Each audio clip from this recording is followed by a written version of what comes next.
I can't believe it's really been 9 months since the last Monsters We Make review video, which did better than what I thought it was gonna do, and is easily one of my most viewed YouTube videos on my channel.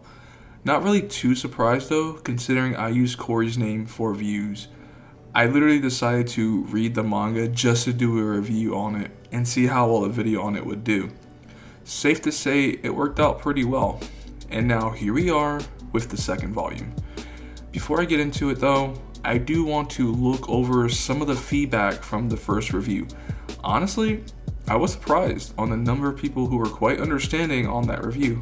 In case you may not know, I gave the first volume a 5.7 out of 10, pretty much calling it mid at best. While there were some people who agreed, let's just say I knew I was gonna have some CoryxKenshin diehards coming through to say otherwise. These are just some of the comments I picked out because I thought they were funny. Alright, let's see. You sound like you wanted to hate it off rip, and I don't even know what this is. Here's another one. Cory has nothing to work on, and it's perfect. To which I replied with, I know who's getting volume 2, to where they replied, I know you do. Here's another one. Brother is just hating indirectly, but I respect it. Sounds like you hating on the black main character. Okay, this one was pretty funny. Worse than mid-mic. In case anyone can't tell, I'm using a way better mic than the one I used in the first review. The mic in the first review was so bad because the headset I would record with had this weird bug in the mic to where the mic would just record really low audio. So I had to make like the gain in post of the audio like 10 times the amount just so you can hear me, which resulted in this really bad sounding mic. So this comment is pretty funny with saying my mic is worse than mid, but enough of that. Let's get into this review. This one's gonna be interesting. Just to let anyone know, if they're not aware, I'm going to be talking spoilers in this review. So for whatever reason, you don't want to be spoiled, go read it for yourself and then come back and see what I have to say.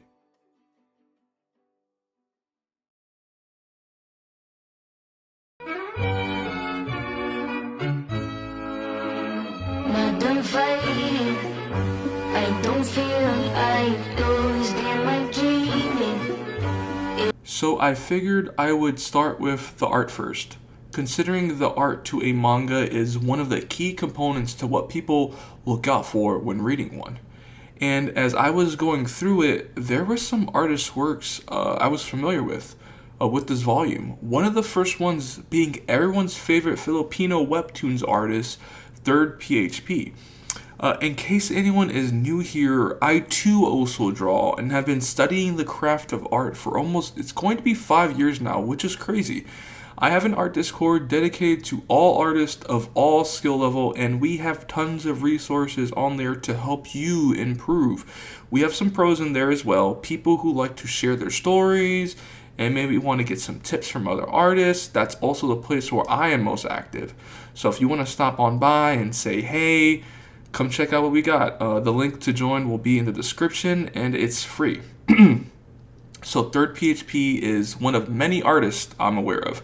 I noticed his anatomy construction right away with this female character, and it seems like Cory really wanted to step things up with this volume, more so with the art. Now, I know I made some comments on the last review of Volume 1 on the art. Not that it was bad, but that I kind of didn't feel that manga aesthetic artwork when reading it. I also felt like the art direction in the first volume at times was inconsistent and all over the place. Safe to say, with Volume 2, the art is a lot more consistent. In the first volume, we had stronger line weight on the characters, almost like a brush pen aesthetic. Very much thick lines, but with the second volume, we see a complete rehaul on the line weight. It's a lot more thinner and a lot more clean compared to the first volume, where we had very dark, bold lines on the edges of the forms of the characters. My personal opinion, I prefer the line weight with this second volume. We're getting a lot more thin and small details that look and feel more like a manga/anime than the first volume, to where we had these big, thick lines taking up a lot of space in the panels. and giving us less information in those panels. Now, onto the manga style of things, I also noticed there are some characters in this volume that strongly resemble that of My Hero Academia characters. Now, there is nothing necessarily wrong with that, but it's plainly obvious the influence is very strong on some of these characters. Going back to CoryxKenshin, I can tell he grabbed some new artists for this volume. He was really going on the internet and just trying to find the best of the best and his dream team of artists who draw this manga. That YouTube money must be good. Another artist I feel like that is mostly responsible for some of these My Hero Academia lookalikes is an artist that goes by the name of Lychee Devil. And they really like that Horikoshi style. And don't get me wrong, Kohei Horikoshi is like one of the best in the manga industry. The My Hero art style is like one of the best, and I know a lot of artists online who try and emulate Horikoshi's art style, and there is nothing wrong with that. That might bother some people though, as most people feel like you should develop your own art style and not just copy and emulate another artist's work, because then you're only known as just another copier or just that person that draws like another person.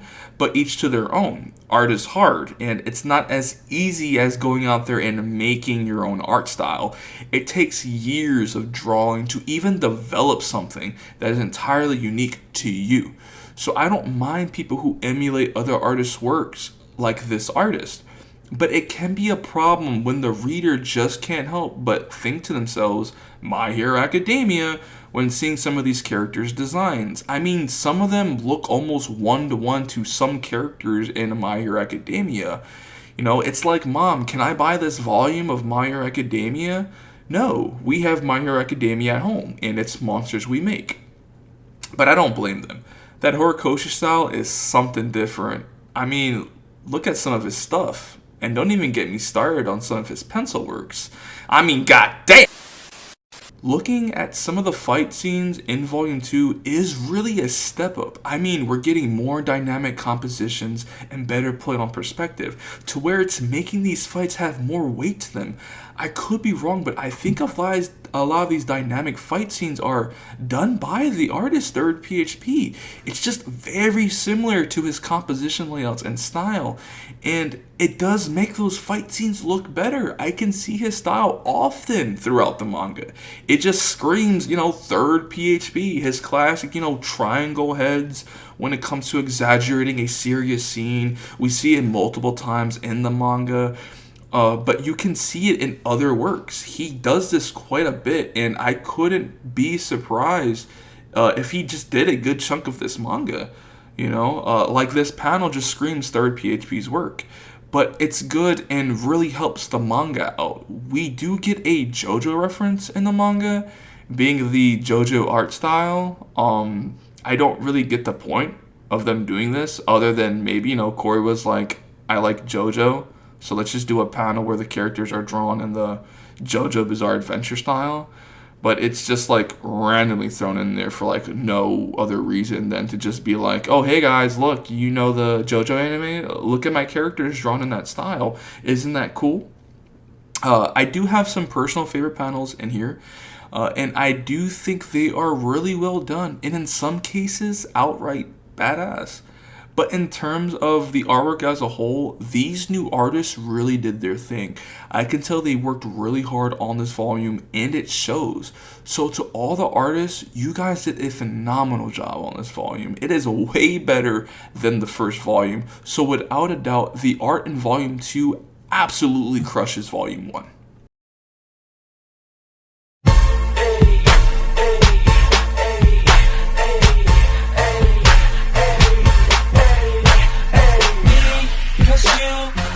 Now, before we get into the characters, I do want to make a point with the new trailer for Volume 2 of Monsters We Make. In my opinion, I think it better suits the category of a manga versus the first volume trailer where we straight up got an anime trailer advertising the new manga.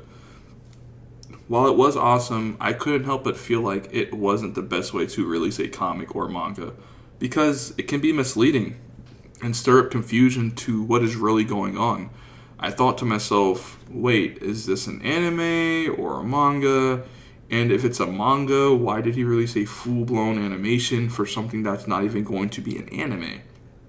People in the community were literally confused, and within the community was a lot of correcting.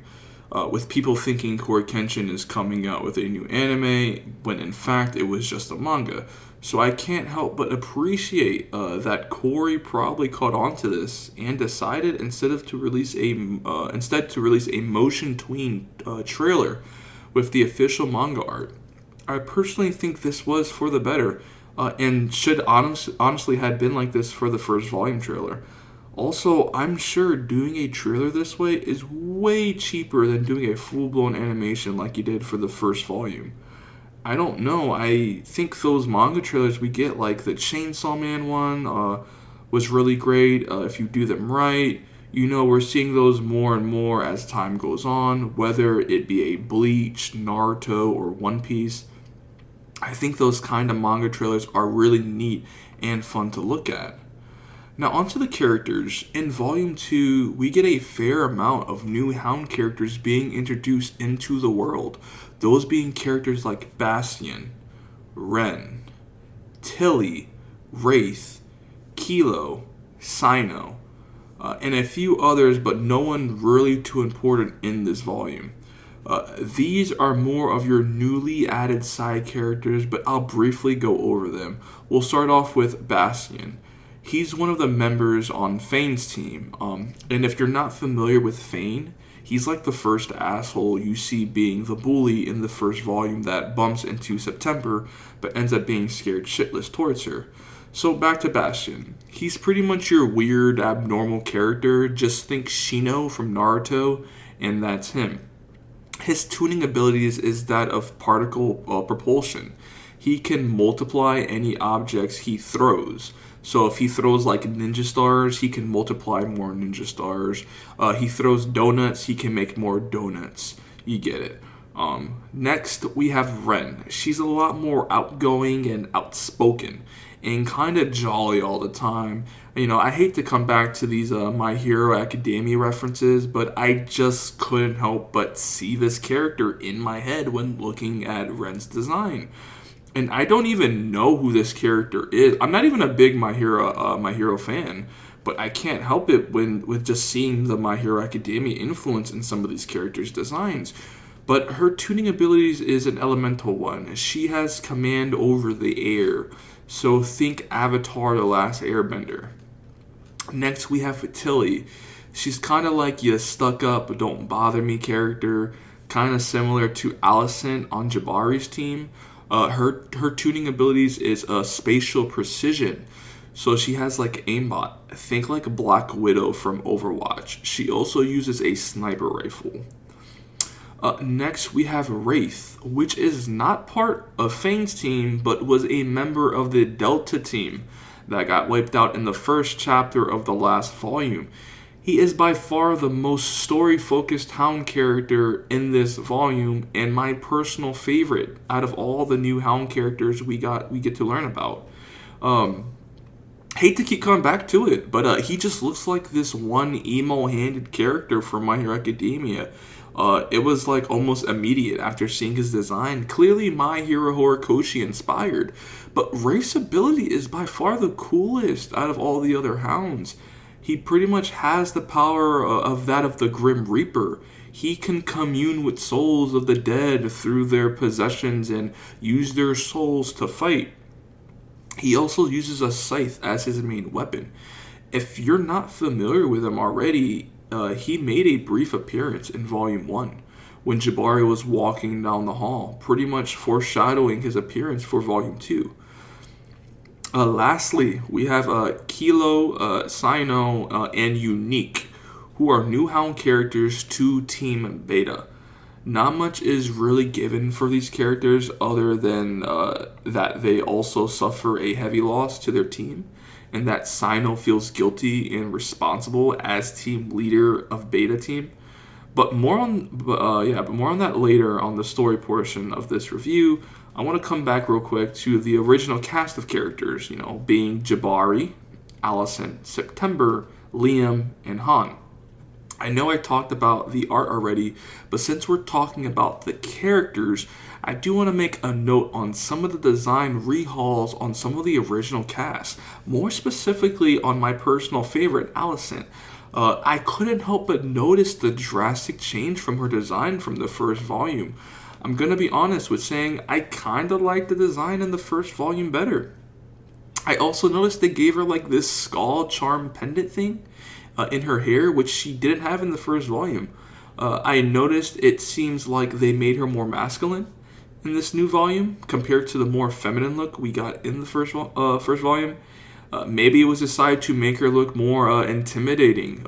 Now she just looks like she'll headbutt the shit out of you, pick up your unconscious head, and kiss you like Vi from Arcane. But maybe, but maybe that's what they wanted for this character. I don't know. But I do appreciate the cleaner lines and better art for this character. I'll just have to get more used to this new design of her. Besides her, everyone else design looks pretty much the same as the first, just obviously a slightly changed in style. But that's obviously because of the new set of artists that worked on Volume 2. Just curious why Alicent got the biggest design change out of all the other characters. Interesting. That's pretty much most of the new characters introduced in Volume 2. There are a couple I left out, but that's only because I feel like I can cover and tackle them in the story segment of this review. With that said, let's get into the story. Say my name, say my name. No one is around you. Say, baby, I love you. You ain't running game. Say my name, say my name. Now, the first chapter of Volume 2 can be a bit confusing as we're introduced to some characters we're not familiar with being a lead scientist that worked for the company Sonata named Mendota, either or. This also takes place 17 years in the past before we snap back to the present, pretty much giving us some more insight to the lore of the evil company Sonata, which we can tell will make sense later on the more we progress through the world of monsters we make. Mendota, the scientist, will go on to introduce a new project called Anima, which he claims will review humanity's true potential, whatever that means. Pretty much bringing humanity into the new age. He later goes on to enjoy a day off and vacation with his family of a wife and 2 kids. His wife goes on to make a statement that this will be the last vacation that they will have as a family, and I guess ends up finding out that Mendota was cheating on her with another woman. She goes on to say, "I hate you with every fiber of my being." Safe to say she's pissed. Mendota goes on to get an emergency message that something bad has happened in the lab and that he is needed. Shortly after that, a large portal is opened near the beach shore, sucking everything into it. His daughter, I believe, goes on to get sucked into the portal. She could have just died or maybe just has a larger part to play in the story later on. Who knows? His son goes on to get trampled to death, Attack on Titan style, by the other citizens on the beach. The daughter is presumed lost or dead. The son for sure died. The mom is mourning, and the father Mendota is like, what the fuck? So we get a sad backstory that will make sense later scene. Anyways, after that, we switch back to the present to where Jabari and his team are training in a simulation room, fighting a simulated monster, so I guess they can better improve their teamwork skills. But it turns out Jabari can't follow through with the final blow to the monster because he's still with PTSD, or he's dealing with it, of killing the last leaker that looked to be human to him in the last volume. Jabari's still having a hard time with adjusting to the new lifestyle of being a hound and hunting and killing leakers who are potentially human still in there. After that, him and his team are then summoned into a meeting with the other hound teams that will go on to discuss the Stop and Shop incident that involved the death of Delta Team in Volume 1. This is where we get introduced to the new characters on the other hound teams. remember the character Wraith I talked about before? Yeah, the Delta team that got wiped out, that was his team. And he's super depressed and pissed that they got killed. So he's a little emotional and is taking it out on everybody else. So a little fast forwarding, the Dean decided that she wanted the Hounds to have additional training in Vector 1, which consists of Jabari and his team and all the other Hound teams to compete in a little tournament. Pretty much this volume consists of an arc like the Chunin exams from Naruto or similar tournament events like Jujutsu Kaisen or Hunter x Hunter. So the arena that the Hounds will be battling each other is known as a Holo Ball Stadium. They will be split into 2 teams, with each round consisting of a 1v1. Players start on the opposite ends of the court. The first to grab the ball in the center and bring it back to their side wins the round. So pretty much oddball from the Halo games. So the first round, we get Han versus Wraith, as you might expect. Wraith is like your dark, emo, overpowered, typical anime, manga character. Think like a Gaara from Naruto. Wraith easily bodies Han with his undead Grim Reaper-like abilities. I keep bringing up the art, but I have to admit, these fight scenes are a lot better than what we were getting in Volume 1. Again, just want to say shout out to all the artists that worked on this book. You guys really did a good job to really alleviate this second volume. Round 2, we get September going against Wraith, everybody's favorite support character. She pretty much outsmarts Wraith with her wood-style Deep Forest Emergence Jutsu abilities, getting the ball on her side and effectively scoring one for her team. Wraith, being salty he lost, goes final form and is like, this isn't over yet. To where Gamma Team has to step in and stop him because he is going apeshit crazy. Gamma Team eventually gets Wraith under control, and while that was happening, Jabari was having a conversation with the coach, which was expanding more on the lore of the power system that exists within the world, to where the coach tells Jabari that all tunings are classified into 5 categories, those being elementals, transistors, augmentors, cerebrals, and of course anomalies. Round 3, we get September versus Ren, to where pretty much September was kicking her butt, but Ren tricked September thinking she was hurt, because September is a nice person who cares about everybody's well-being. Shame on Ren. But while September was distracted, Ren was moving the ball to her side, to where she scored. She cheated, Jabari said, to where coach replied with, Ren met the objective. Oh. Next, we got round 4. Alicent versus Ren. Alicent. Just simple body, Alicent just simply bodies Ren, like Tamari did to Tenten in Naruto. By the way, sorry for all these Naruto references. I'm a Narutard. Naruto was like one of the first ever animes I really got into. Round 5. Alicent versus Tilly. Tilly was simply shooting at Alicent a lot and keeping her distance. We all know that one character in Overwatch that's DPS that shoots your ass and keeps their distance on the melee characters. I'm looking at you, Tracer. By the way, Tracer was my main in Overwatch. Tilly wins and Alicent finally loses. By the way, I'm breezing through these fights. They're not huge. They're maybe a couple of panels or like 2 pages before the end. Finally, it is here. Round 5. Fane versus Jabari. We've been waiting for this since Volume 1. The clash between these characters are like Bakugo to your Deku, to where Jabari can finally give him these hands. Now obviously this is the biggest fight between these characters. It's Jabari's time to shine.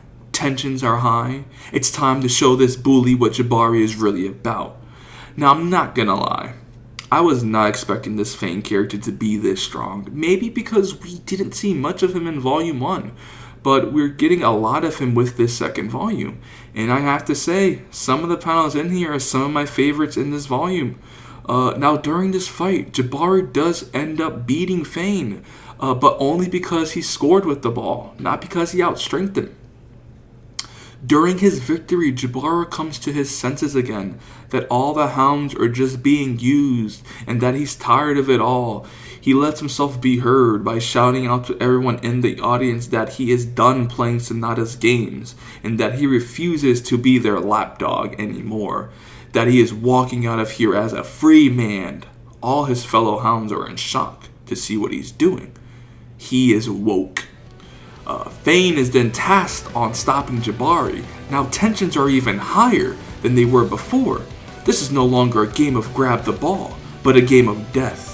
Fane is going at Jabari with the intent to kill. They end up having this all-out clash that will go to destroy the entire arena. The coach yelling at them to stop, threatening to hit their kill switch if they don't knock this off. Jabari's team leader, Liam, insists that the coach should allow him to handle this, with the coach replying, "You have 1 minute to do so." Jabari and Fane, now completely going all out, are holding nothing back. Jabari thinking to himself, "I'll do whatever it takes, for my family, for my dream." September begging Jabari to knock this off.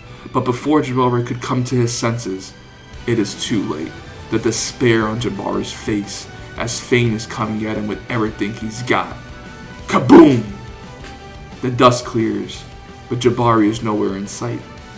All the hounds are in shock. Fane starts laughing, telling himself, "That's it. That's what I've been waiting for." As the dust continues to settle, Fane notices something behind him. It's Liam that looks to have protected Jabari from the all-out attack that Fane did. Fane says, "Just the man I wanted to see."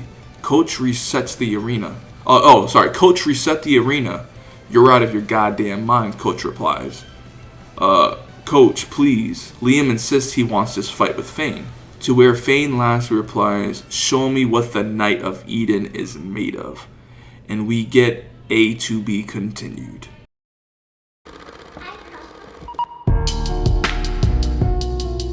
Yeah, I know sometimes.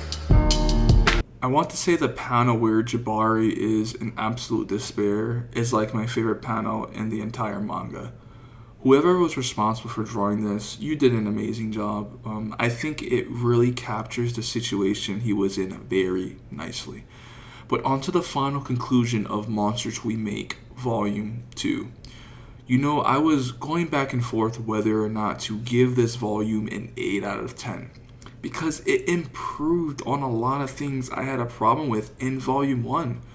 Volume 1 was having these weird pacing issues with the horror and gruesome gore and going back and forth with what I could only describe as like a Junji Ito vibe.